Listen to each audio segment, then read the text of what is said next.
Hello, everybody. My name is Ann Mosley. Welcome to the last and most powerful session of Ascend Together, a webcast, a live webcast featuring leaders on some of the most important, timely, and critical topics. At the Aspen Institute, we pride ourselves on bringing the right leaders together for the right conversation at the right time.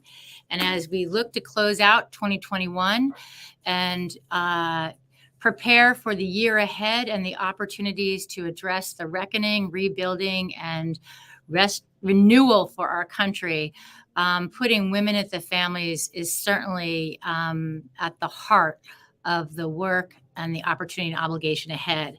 Today, I am super excited that our conversation is going to be focusing on the first in our country's history, building on lots of past work. But the White House recently released the National Strategy on Gender Equality. And we couldn't think of a conversation more fitting as we prepare for the end of the year and look forward to really be centering a conversation around gender equity. We all know the data and the statistics when we think about sort of the role of women and families in our country and our economy. And, if we just even think as we are all still safely navigating and experiencing the impact of the pandemic and the pandemics, I think it's important for us to, just even ground ourselves in thinking about what health and safety looks like for women. We know that there's a mental health crisis happening across our country, but yet there's really a maternal health crisis that's happening in our country. And if we think in the United States of America that right now, every 12 hours, a mom dies from a pregnancy-related death, and more than half of them are believed to be preventable. That is something that is not acceptable. When we take the equity and combine that with gender, and we note and we focus on the fact that Black women, Black mothers are 3 to 4 times more likely to die in pregnancy-related deaths. This is just one example of why when we talk about gender equality, we must really talk about gender equity. And we know the impact affects mothers, children, families, and the reverberations go out. When we think about the economic impact and state of play right now, we know that our economy, by looks of the stock market and corporate profits and cash reserves, our economy is doing really, really well. Yet the she-cession effect of the past year has been profound. Not only has it pushed parents and moms and mothers and women and people with caregiving and parenting responsibilities to be forced to make impossible decisions of work or safety, work or care for kids, or really struggle to keep a roof over their heads. We're at a profound time where we are really restructuring and reimagining work, and putting women and gender equity and racial equity at the center is an extremely important opportunity. And then lastly, for all families, no family has been left unaffected by all that's happened in the past year. And whether it's the impact of the pandemic, whether it's the moment of racial reckoning, and also of justice that has been historically part of our country, but exacerbated like never before, how we're thinking about family and connections and opportunity couldn't be more important. The roles of parenting for both parents from all family structures, from all backgrounds, are rethinking the kind of decisions they're making around work, opportunity, safety, and really our civil society. Today, this conversation, I am extraordinarily privileged to have a conversation with all of you and 4 really phenomenal women. In a moment, I'm going to introduce them, but I just wanted to share a quick snapshot around the National Strategy on Gender Equity and Equality. If you have not downloaded the plan, please do. But I want to kind of underscore that this national strategy is grounded in 3 principles. The first principle really looking at the whole of government, the whole power of government, from the State Department, the Labor Department, Department of Health and Human Services, Education, you name it. The role of the whole government, which we'll hear in a moment more about that, to advance gender equity and equality inside and out, policy, practice, and investments. The strategy also has a robust set of 10 interconnected strategic priorities. These are shorthanded, but if you have a chance to read through the plan, they lay out core pillars that stand on their own as well as are interconnected and interrelated. You cannot experience economic security, for example, if you're experiencing gender-based violence or harassment in the workplace, on your campus, in the hospital, you name it. You can't talk about growth without talking about addressing the gaps of STEM. So, and ultimately, democracy, representation, and leadership, how it is fully representative of our entire talent of our society. So as we close out on the third principle of the national strategy, the third one is really centering intersectionality and equity, and that you really aren't, and we aren't as a country, going to get to where we need to be for national prosperity, family prosperity, if we do not center all of our work in equity and intersectionality. So with no further ado, I'm excited to introduce our four speakers who'll be joining us. First is Jen Klein, who is co-chair and executive director of the White House Gender Policy Council. She's also joined by, hey, Jen, it's great to see you. We know you're super busy, so thank you for joining a few hundred friends out there from across the country. We'll in a sec, we'll hear from you. Wendy Chun-Hoon, the director of the Women's Bureau at the U.S. Department of Labor. Wendy, it's fantastic to see you. Good friend, known to many. We will then also, they will go first, but I want to do a quick introduction so you can meet Aisha Nyandoro, who's coming to us from Jackson, Mississippi. Aisha is the CEO of Springboard to Opportunities and also an Aspen Institute Ascend Fellow. Aisha, it's always a pleasure. And then fourth is Rebecca Dixon. And Rebecca Dixon is the executive director of the National Employment Law Center based here in Washington, D.C. And we are also thrilled she is an Aspen Institute SOAR Fellow. So we're going to jump into the conversation, and the game plan here is we're going to first go deep into the national strategy with Jen and Wendy, and then Aisha and Rebecca will come back and share their thoughts from, like, what does it look like on the ground, or also from some policy innovation perspectives.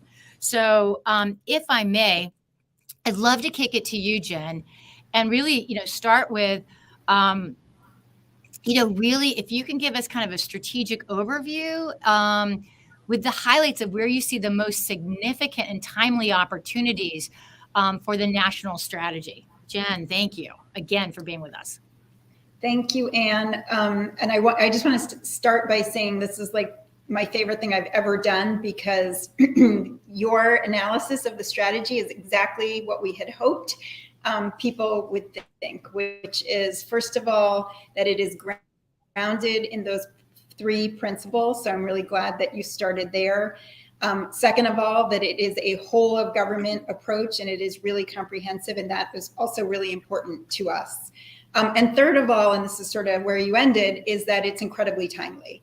I hope it's clear the strategy begins with a letter from the president and the vice president, and it really notes that this comes at an inflection point for economic security, for safety, for health, and for general well-being for women and girls and people of all genders, both here in the United States and around the globe.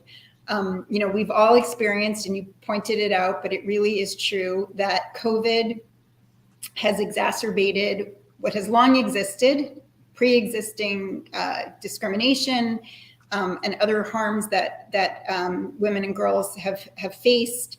But really, what it has done is taken. I keep saying it's a trifecta, and sadly, it's even more than that. It started as a health crisis, it's also an economic crisis. And on top of all that, it's a caregiving crisis. And really the fourth piece, which maybe people focus on less, although I think this audience is well aware, is that it also created a shadow, or I shouldn't say created, I just said exacerbated a shadow pandemic of gender-based violence. And so this strategy was underway and planned at the outset of when the president signed the executive order creating the Gender Policy Council, which, as you said, was designed to not only lift up and ensure that we were laser focused on gender equity and gender equality across the work of the Biden-Harris administration, but also that work was really integrated throughout all of our substantive priorities and also fully intersectional with our focus on equity more broadly across this administration.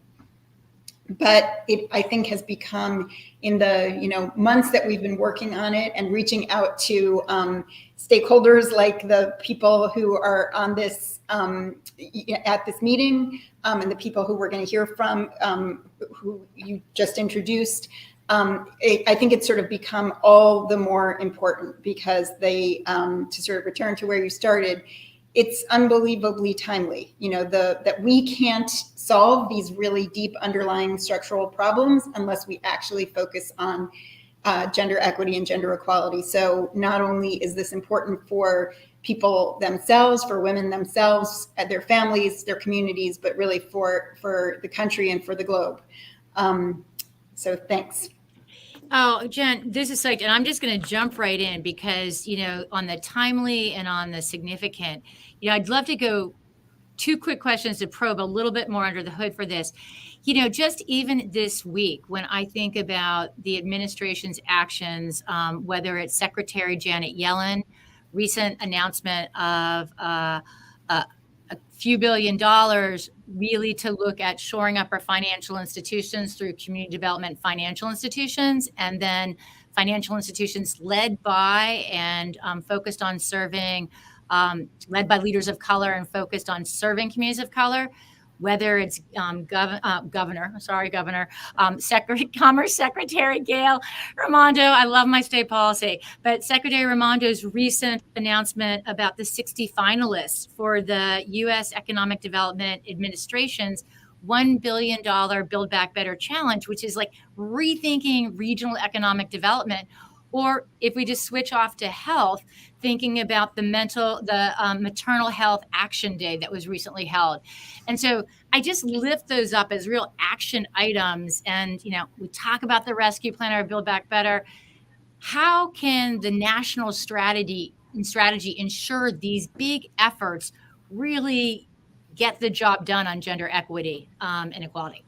Yeah, well, let me start with a little bit of process, which isn't always interesting to people, but I, again, suspect that it's interesting to this group, which is that the Gender Policy Council was established on International Women's Day, March 8th. And the first thing that we did, well, first of all, every cabinet secretary and agency head is formally a member of the council. And the first thing we did was ask each of them to appoint a senior designee to represent their agency on the council. Wendy is the senior designee from the Department of Labor. And what that set off was regular meetings with the 60 or so senior designees, not to mention all of the one-on-ones and sort of roll up your sleeves working groups that we've done over the course of these months. But the idea is exactly what you just saw, which is that, this is a whole of government approach. It is not the work of the Gender Policy Council. It is our job to make sure that we are supporting the work of really every agency and every department within every agency.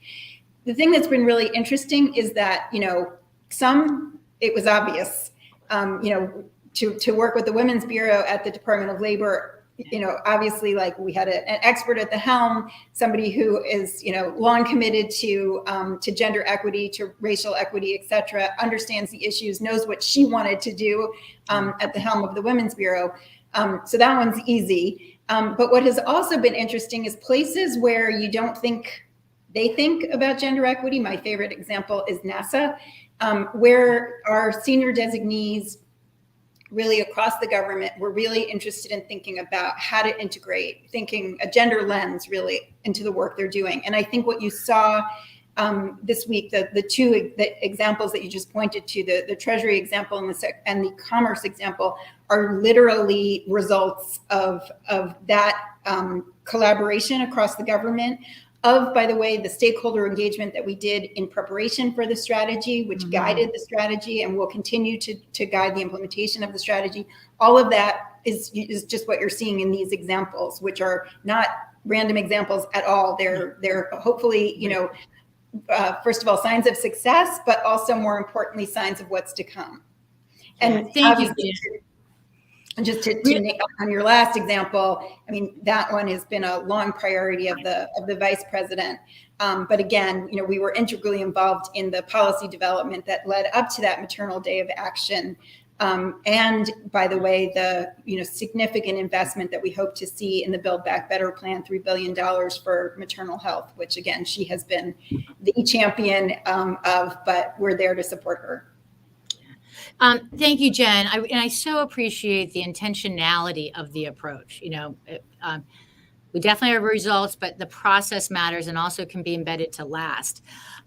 Which kind of leads me to my last, kind of kickoff question for you, if I may, was, on the principle of the intersectional approach and thinking about this administration's commitment to diversity, equity, inclusion, and I am one of those policy geeks that I actually do carry around the Biden-Harris executive order on advancing racial equity and support for underserved communities through the federal government. And so I'm curious, and we got a fair amount of questions from this from our leaders joining us today, but how are you defining equity? Who's in? What are the conditions, and specifically some of the questions raised around as we think about race and ethnicity, Black, Indigenous, Latina, Hispanic, Asian American, Native Hawaiian, and Asian, Pacific Islanders, but then also like immigrant and rural women, or women who've been impacted by mass incarceration. And so we'd just love to hear a little bit about what equity looks like, how you're tracking it. How does that, can you share? Yeah, I mean, you're exactly right to point out the equity EO that was launched, within days of the administration, the beginning. And our EO similarly names equity at the center and actually includes, not incidentally, the same definition, which is a very, very broad definition. I will also note that we made a very conscious choice in the formation of this council to rename it has several differences from previous iterations. The most obvious was the White House Council on Women and Girls in the Obama administration. So several differences. One is, you'll notice it's not called the White House Council on Women and Girls, it's called the Gender Policy Council. And that's not only to signal, but also to, more significantly, to ensure that the work we do is really about gender equity more broadly. Second of all, it's a policy council, and while we do a lot of stakeholder engagement, and that is core to what we do, it's also at base a policy council. I will also mention that one of the things that this council, that's different about this council, is it's both global and domestic, which again is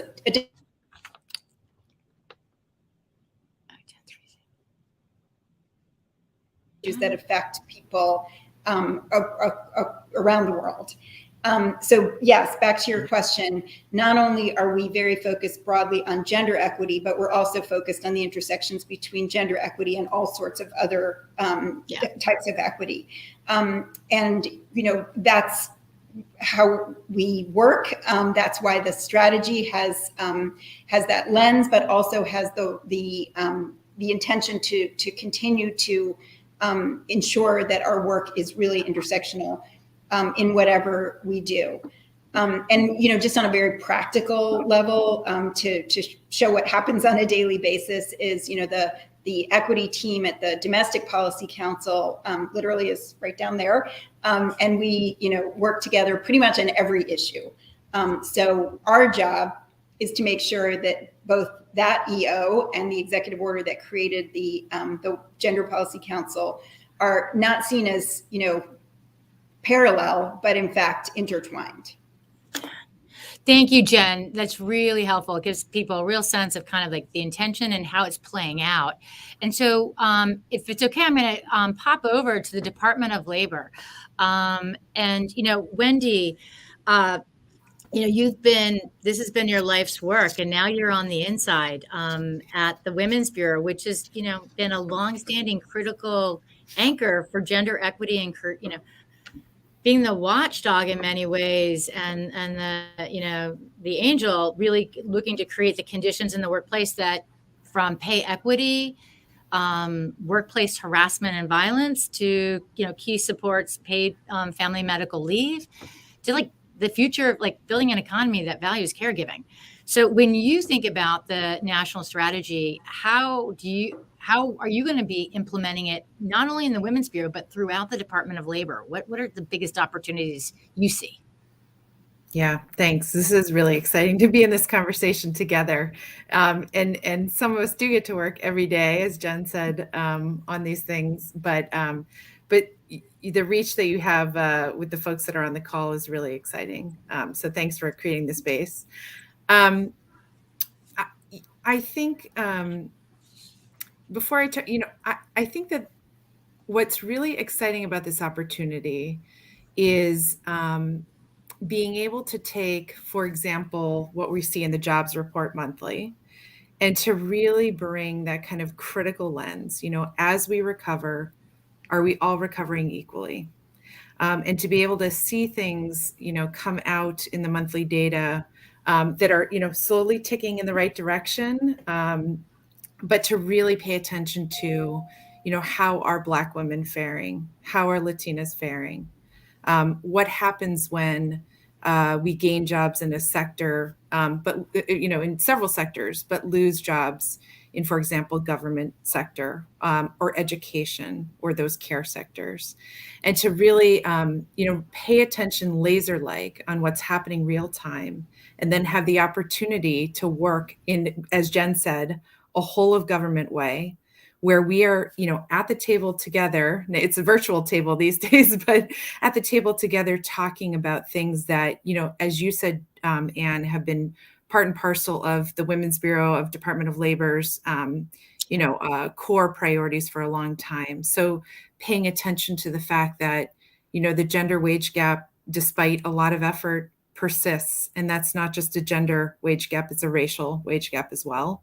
And at the intersection of race and gender, and to know that, we have to be focused on, in this gender strategy and the investments that the administration and Congress are putting forward, really are the opportunity to work on the fact that the gender racial wage gap persists because we've got a deeply segregated workforce where too many of the kind of good wage, higher paying jobs are still considered non-traditional, is the term for women.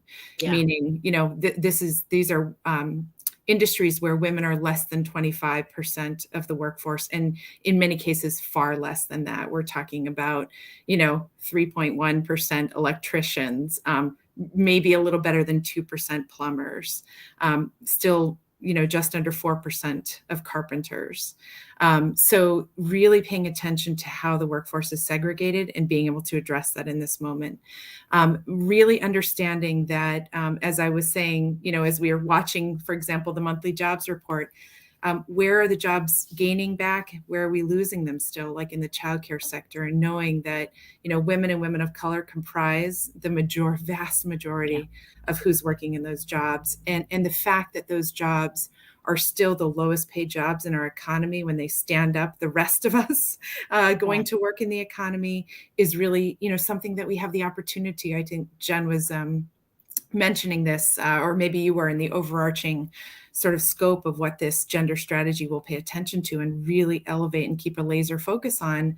But the opportunity we have to think about holding in harmony, actually, who the childcare providers are. These are small businesses that many women own, who the families are who need greater access and affordability to childcare in this moment to be able to stay well connected to work, and then who the workers are who are caring for our kids or our loved ones, our elderly, our disabled family members every day, and making sure that those women, largely women of color, are paid decent wages.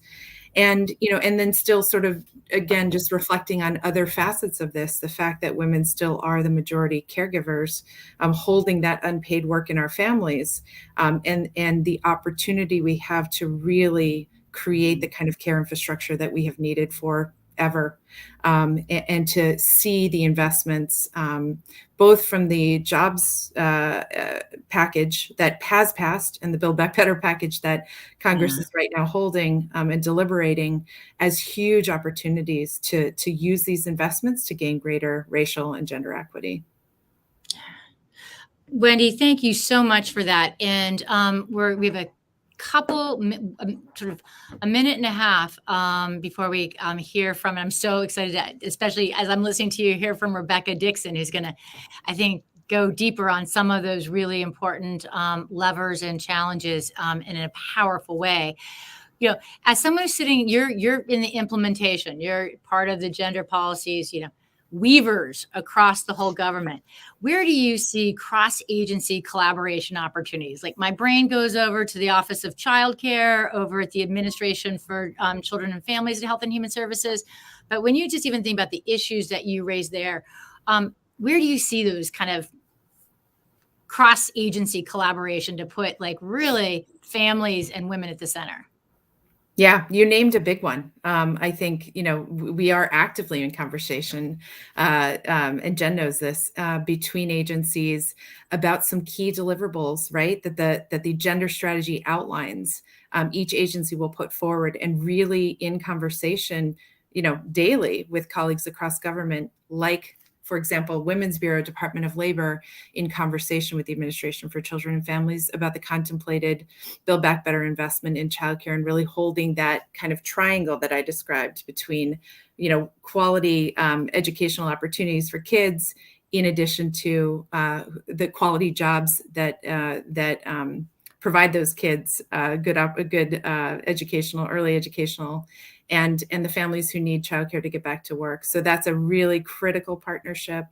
We have, I think, Jen, you mentioned this, it's sort of, how do you make real the equity in our own agencies and really deepen the work that we're doing? So DOL, Department of Labor, has just initiated an equity board where we are pulling together gender equity, racial equity, disability equity, LGBTQ equity, and having conversations about how the equity board and the conversations we're having in DOL mirror conversations that, for example, Commerce is having, or HUD is having.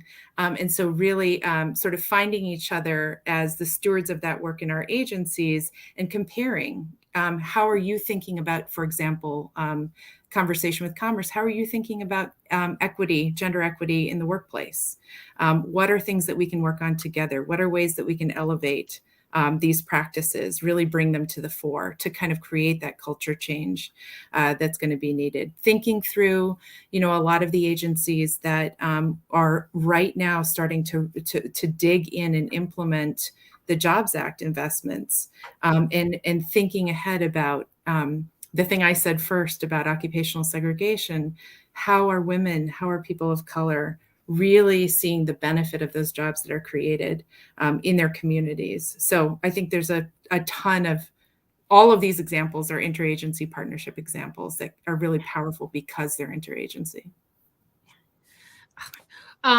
Thank you, Wendy. That's really, really, literally my heart is leaping at thinking about what's possible by really putting, the intentionality of families and equity and intersectionality at the center of the whole government, and really kind of flipping that. That's kind of an equity game changer in itself. So I'm going to hold from asking any more questions. I have so many more at the tip of my tongue, but I want to right now bring in Aisha Nyandoro, who is, as I mentioned earlier, the CEO at Springboard to Opportunity. And Aisha, of course, you're a Rockstar Sun Fellow. You're like my Shiro. But you also, with the Magnolia's Mothers Project, are like doing what a lot of people keep talking about in terms of like really getting cash and really relevant responses, supports to families, and it works.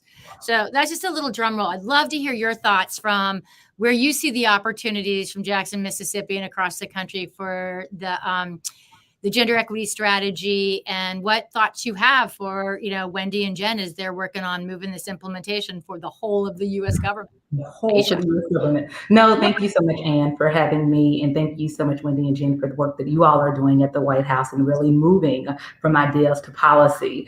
And everything that the entire conversation that was just had was really about family-centered strategies. And all that Springboard does really is about family-centered strategies and moving the needle toward equity and outcomes that are really centered in the real lived experiences of families. And you mentioned the Magnolia Mothers Trust, which is the guaranteed income project that Springboard has led since 2018, currently the longest running guaranteed income project in this country, which has really provided a national blueprint for others to emulate and others to replicate or create within their communities. And really, with that work, it's about, like you were saying, and just cash to families, trusting the agency and the dignity, and trusting that families know what it is that they need for themselves.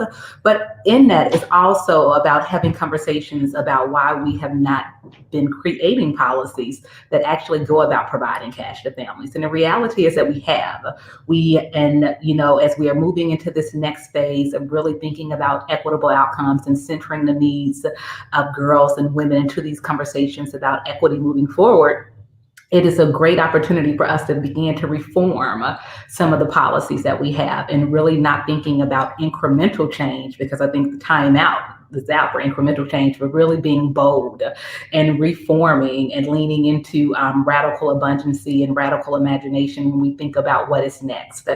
And so, guaranteed income is one strategy, but there's also TANF, which, this is the 25th year of anniversary of TANF as it relates to welfare reform. And unfortunately, we've seen that with TANF, the way that this policy has been laid out, unfortunately, many families have not been able to benefit from it in a way that actually does center the dignity of families and actually does allow families an opportunity to move up the income floor. But another strategy, which we are currently seeing that will end tomorrow if we do not get Congress to move on it, is the expanded child tax credit. We have seen in the last 6 months how having these resources for families that are raising kids that are some of the most marginalized, some of the most income strapped within this family, we've seen firsthand what the child tax credit has done. But not only have we seen firsthand, we're now hearing from families what the possibility of this going away will do. All Today, Springboard has a community app. All Today families have been chiming into the app talking about this being their last check and what that potentially means for them and their family, and how they are really going to save this check rather than going all out for Christmas because they don't know what will happen in January. And so as we really, are talking about family-centered strategies, when families tell us what it is that they need, it's our responsibility to act. Families have told us over this last year that they really just need more opportunities to have cash without restrictions. And we just really should be honoring that and making sure that those resources are provided to families. And a couple of more pieces as it relates, how do we actually go about doing this if we are giving cash to families at a federal level? How do we make sure that it's equitable? A couple of strategies that I really think are important as it relates to this, it's really about the predictability. One of the pieces that has been really successful and I think has benefited families so much as it relates to the child tax credit is knowing on the 15th, that check is going to hit their bank accounts or will be in the mail around that. Centering dignity for families who in so many instances who are engaged in the social service system, not having that predictability, I think is key. But then also as we go about providing cash, really what we've seen specifically with the child tax credit, as well as some of the stimulus checks that were provided earlier this year, is how very precarious our banking infrastructure is. So really thinking about how do we go about making sure that those resources are actually provided to families and that there's a federal process, either something that is managed by the Federal Reserve Bank to actually go about getting those resources to family. And then the final piece that I'll say is how do we go about actually coordinating these benefits across agencies? So what it is that we hear from time and time again is how various various individuals have to interact with various systems, and none of this is coordinated, and how that creates additional stress, how that creates additional layers of bureaucracy, and how it is a very teamless situation. So as we're really talking about, okay, how do we center the needs of families? How do we lift up the inequities that are existing with women and girls? And how do we really go about building policies so that we can get to not only stability, but to a place of thriving? Yeah. Aisha, thank you so much. And I think, you covered a lot very deeply and thoroughly. And I just wanted to, I think we cannot underscore enough the importance of the child care tax credit. And there's not enough time to give all the common sense, economic, or moral reasons why, but literally at the state of our country, at any way you want to enter the conversation, this literally should be predictable and permanent. And so I just want to say that. And I do think sometimes for the policy folks out there, TANF, which has been called the Temporary Assistance for Needy Families, like, let's change that name. Maybe we can add that to the Gender Policy Council to flip it to toward a new future for families. It is a flexible tool that should have the outlines. No needy families. These are strong, resilient families in the face of challenging conditions toward a new future for families. So we'll hear some more in a second. But Aisha, thank you for bringing your thoughts. And I also, around getting cash to families, there could be a follow-up conversation with the Fed and Treasury. Now, let's take on employment. Rebecca Dixon from the National Employment Law Project. When Wendy was speaking about employment, the workforce, not traditional, non-traditional jobs, I mean, you have really bring a modern mindset and a commitment to racial and gender justice when you think about sort of employment from job category, opportunity, compensation. What are your big thoughts, both for now and for the national strategy? Sure. And so the work I do is really centered on transforming a legacy labor market into a good jobs economy. So a legacy labor market is highly stratified by race and gender, with women, especially women of color, being shunted into low-wage jobs, stuck in precarious jobs like temp and gig jobs. A good jobs economy, on the other hand, is just and inclusive, and workers have expansive rights and they thrive in good jobs. And so to get to that, we need to raise the floor for wages and working conditions, and we need a clear way for opportunity for folks to get a job and move up in that job. And we've historically had these huge gaps with women, and particularly for women of color, wage gaps and gaps in wealth that we are all really familiar with. And the passage of time is not going to fix this, right? So if you look at millennials, just look at millennials right now, gender segregation, occupational segregation, and segregation by race for occupation is still consequential, even if you just look at millennials. So millennials' occupational segregation accounts for about 28% of the gender wage gap and 39 to 49% of racial wage gaps. So it's not going away. In fact, this gap, the wage gap, has increased since 1979, and the racial wealth gap has quadrupled since the 1990s. And so all workers are losing ground, though, not just women and not just workers of color, because by accepting the exploitation of Black immigrant workers and women, we're undermining labor standards for all working people. And so it's really important to take these issues on. When you think about occupational segregation, an easy way to think about it is it's glass and concrete ceilings, right? It limits where you can work in the labor market, and it undervalues the jobs that you can get. And so we know that this is a double burden for Black women. The Blacker an occupation is or becomes, the lower the wages. And if an occupation is female dominated, it's more likely to be undervalued. So we know Black women have 38% greater segregation than Black men and 43% greater than white women. And we all have heard this stat of Black women work full-time year-round, make 62 cents on every dollar for white men working full-time year-round. And employment discrimination makes up about half of this differential. And so what do we need? How do we get to that good jobs economy? What we need is we actually need to we know what works, right? We have history and we know what works. And one of the things that works is occupational integration. So actually getting women and workers of color into broader places in the labor market besides just the low wage part of the labor market. And for example, Black women's wage growth between 1960 and 2010, more than half of that was due to occupational integration. And so we know how to do that. We actually need to create pathways, and then we need to enforce the laws that we have around employment discrimination. And we know that that is one of the things that actually made a difference, has made a difference historically. And we've kind of stalled out because we've kind of pulled back on our enforcement of employment discrimination and not really finished the job in that category. And, you know, to talk about raising wages, like that is the Fight for 15 has been a game changer. So since 2012, women of color and other workers have won $150 billion in raises. And 76 billion of that went directly to Black, Latinx, and Asian American workers.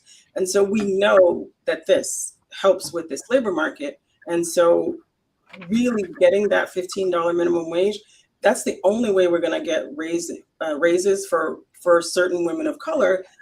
Black women are overrepresented in the South, and those states often don't have a state minimum wage. And so the only way we're going to get those women to 15 is to federally raise the wage. And I would just say a little bit more about employment discrimination. We know that employment discrimination against Black workers has not gone down in 25 years. And so we actually have things we can do there. And one of the things is I have a paper coming out with a co-author with Derek Hamilton soon, where we're going to be actually arguing that the EEOC should actually be proactive and should actually be doing match paired testing to get at this discrimination. And I think I'll stop there. But this is a really important topic, and there's a lot of solutions, and they're multifaceted, and that's just a slice. Rebecca, thank you. And as we go through the questions, you know, definitely pull out Rex from your paper. I know you've been thinking about this in terms of what are the, you know, kind of suggestions and ideas that we can actually be collectively working on to implement. So thank you. Really appreciate your leadership and the good work of the National Employment Law Project. So let's bring everybody back on. We have, we got a wonderful full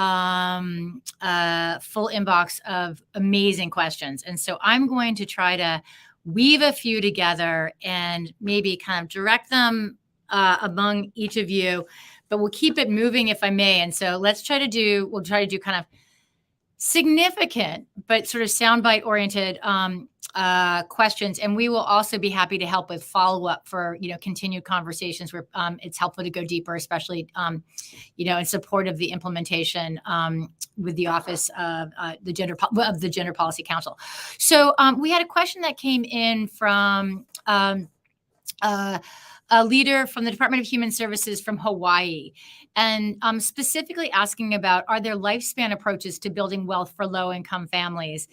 And I wanted to bring in that lifespan perspective, as well as a question came in from North Shore Community College in Massachusetts about, you know, thinking about that lifespan and then how, building on what Rebecca said, but love to hear maybe from, you know, White House or you know, Rebecca again, about what is it going to take, like concretely, to close the wage and salary gap between across gender and race. And so just, you know, first I wanted to maybe kick it to you, Jen, first for your thoughts on the lifespan approach, and then we could have others follow, maybe Wendy.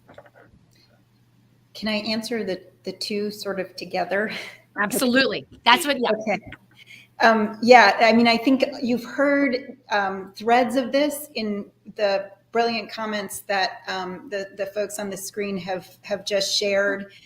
I'll say a couple things. I mean, to get to the second question first about ending the wage gap, and I would add the race and gender wage gap to that question. you know, and you've heard this mostly from you, Rebecca, but all of us have said a bit of this, is really when you think about the wage gap, there are 3 pieces of the wage gap. And in order to really close it, you have to address all 3. So the first is that outright discrimination, where you are literally doing the same or extremely similar job and you are getting paid less. And that is particularly true for women of color, but there is also a pure gender wage gap. So that's number 1.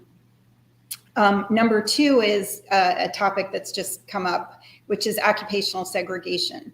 So, you know, women of color in particular, are often in jobs that pay less, have lower job quality. And the way to address that, and again, you've just heard a lot of this, is really twofold. Number 1 is to improve the job quality of the jobs that women do. So whether that's, you know, childcare or home health care and various other types of historically low paid jobs, we need to do a lot more to improve job quality. And one of the things that's in the Infrastructure Act that just passed is tools to be able to do that. And then the second part of that is, you know, improving the job quality of the jobs that women are in. But then second of all, you know, getting women into jobs that are those good quality jobs that you've heard about. And the president says it all the time, good paying union jobs. Well, I personally think that most people look at that and they think about the white men who are going to get those jobs. And we need to be sure that, first of all, women have access and training to take those jobs and also see themselves in those jobs. You know, we're running a policy process here at the White House to look at women in trucking, women in STEM, you know, all those climate green jobs. You know, part of it is ensuring, as I said, that people are ready to take those jobs. And part of it is just help people understand that those are the jobs that they are more than capable of doing. So that's number 2, which is the occupational segregation part. And then the third part, which people don't always focus on, but really contributes to the wage gap and really that wealth gap that Rebecca referred to over the course of a woman's life, is caregiving responsibilities. So women go in and out of the workforce because they bear a greater burden of caregiving responsibilities. Some drop out, some come back in, but if you look at the course of a career, that adds up to a lot less. So that's why, you know, when you look at older women, they have less retirement security. When you look at that, you know, the yearly wage, it is often lower because, at least in part, of those caregiving responsibilities. So that's sort of an answer to both questions, I think. I mean, we absolutely think about the lifetime, the you know, from early childhood to retirement, you know, how you have to think about the supports that people need, the training that they need, the opportunities that are given to them and that they are able to take throughout the course of their lives. Thank you, Jen. And if I can, I'm going to go to Rebecca, if I may. And Rebecca, I'd love to have you just, you know, kind of give kind of your, you know, kind of where you see recommendations that support a lot of what Jen said here.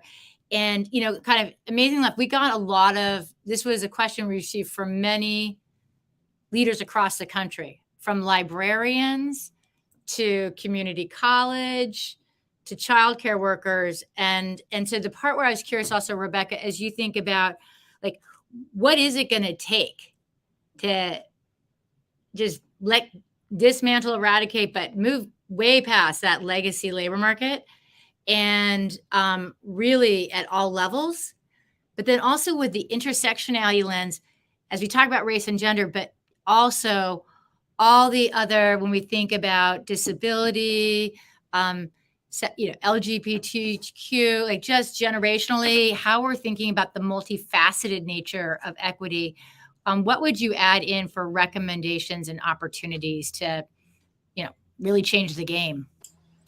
Sure. So I think I'll start at a high level and then I can go a little lower in the details. So at a high level, we have to think about, like, what do we reward in this country? What do we get excited about? What goals do we have? So every president wants to take credit for the jobs numbers if they're good when they come out on the first Friday. But what if we had a job quality number that came out on Friday? What if we had goals around reducing the racial wealth gap by X% by 2030?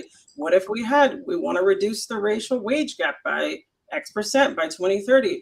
Like, if we had that goal, that would guide us to figure out like what are the solutions and how intense do we need to go after this problem if we have these goals. And so one thing I would argue is that we just don't even have those goals. Instead, we have a patchwork of labor law that left out and excluded a whole bunch of women and workers of color from the beginning in the 1930s from foundational things like the right to organize, unemployment benefits.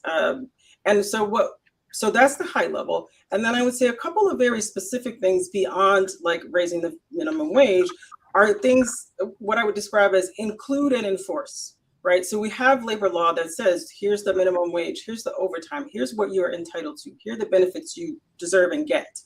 And a whole bunch of women of color are just carved out of that. The jobs that they do, domestic work, the jobs that they do just aren't included in those rights. So we need to fix that. And then for workers who are included, a lot of them actually don't get those rights. So one big thing that we see that like siphons off wealth and wages is wage theft. And wage theft is basically a term that covers a bunch of different types of pay violations.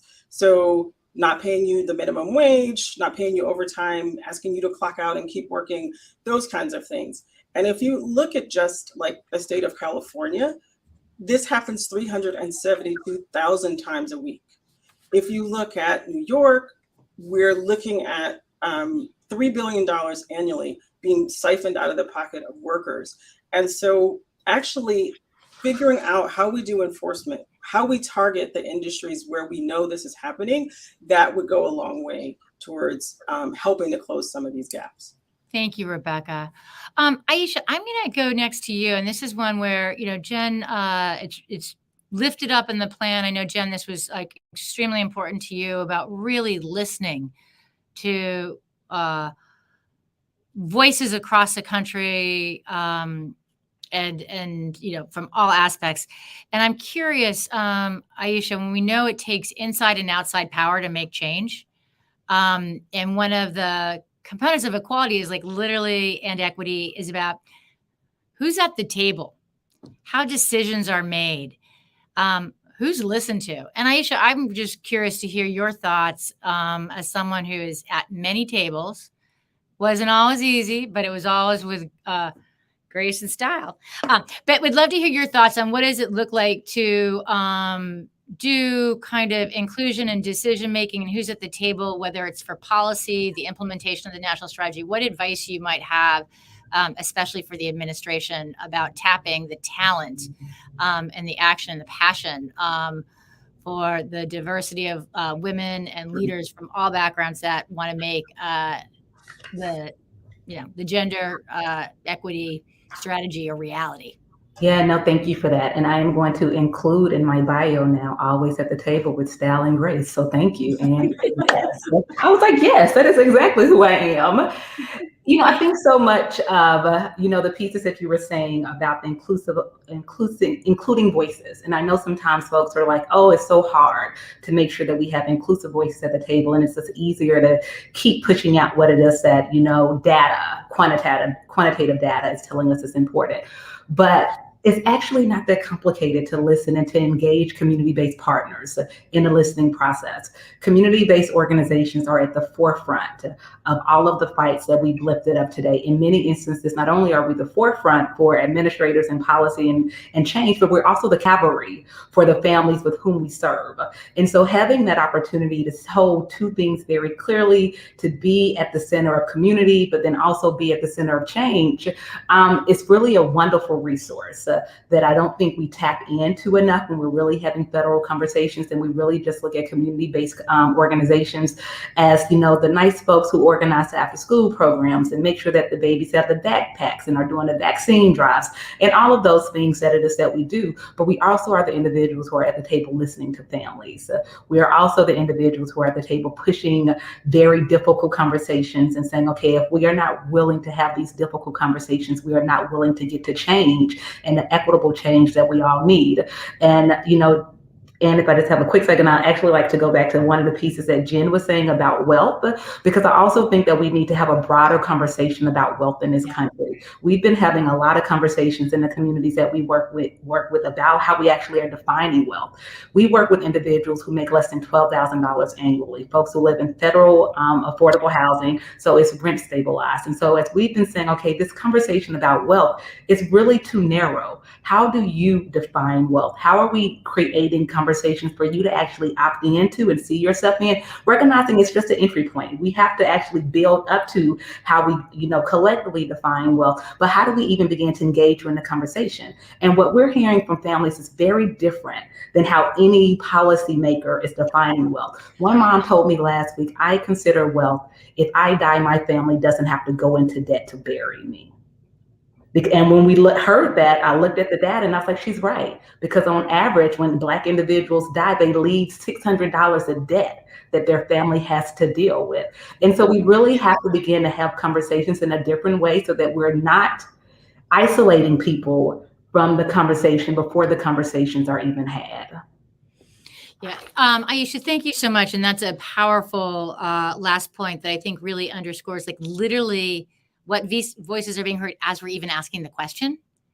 And this is the part where, I just, I think about going forward, you have the commitment of Ascend at the Aspen Institute and the Aspen Forum on Women and Girls, how any ways we can help us raise up and help set tables for this kind of conversations with, called out a couple other amazing leaders at the beginning, but whether it was, leaders like Susan Rice at the Domestic Policy Council, who, but I think about that earlier executive order about really bringing in the voice of underserved communities and governance, but let alone, Deb Holland or Marcia Fudge, but I will stop there. I'll get in more trouble. So Wendy, I want to close out with a quick question to you, because we could literally, this is such a rich conversation. And we have extensive more questions that we may follow up with you to circle back with participants if you would be willing to share your thoughts as a follow-up to the conversation. But, Wendy, I just really also wanted to lift up questions that came in twofold, and you could take them in whatever concise way you can with our time. But, clearly, what is it going to take to get paid family medical leave, for real? And the other part is really how in this moment where we have such mental health crisis, we have trauma, historical and exacerbated, and inequitable power dynamics, how are we going to address making safe workplaces that are free of discrimination and gender-based violence or harassment? So just quick thoughts on either of those really simple topics would be great. Yeah.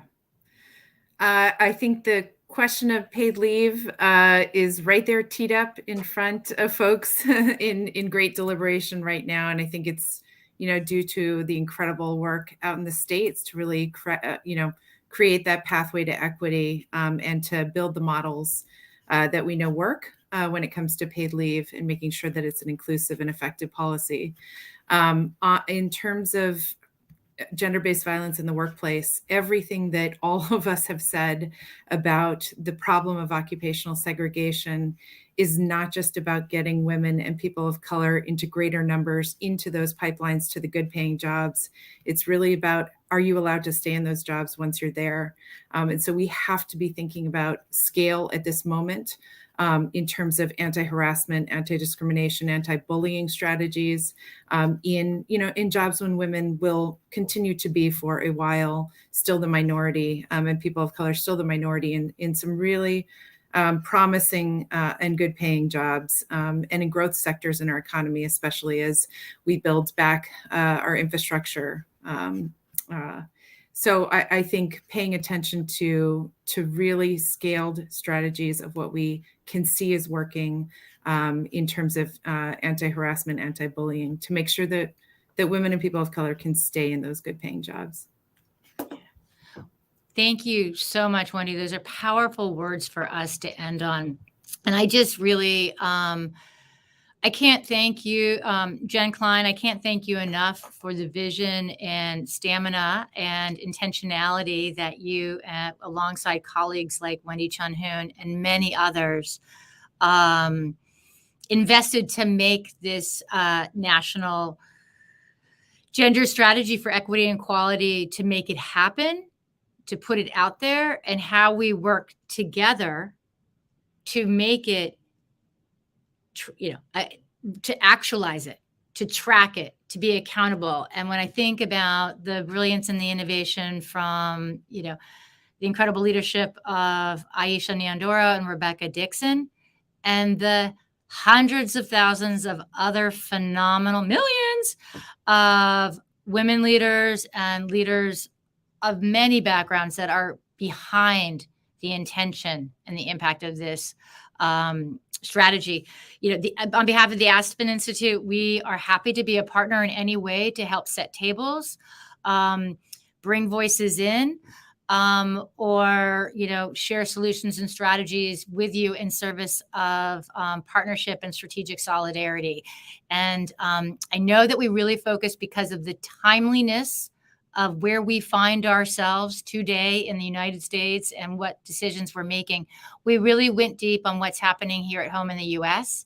But I also really want to fully acknowledge the intentionality and the breadth of opportunity at the global level.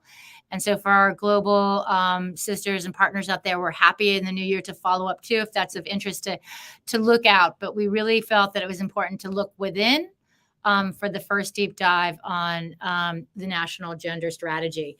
So I thank you so much, and look forward to being in partnership till the end of the year and in the year ahead. Thank you, Jen, Wendy, Aisha, and Rebecca.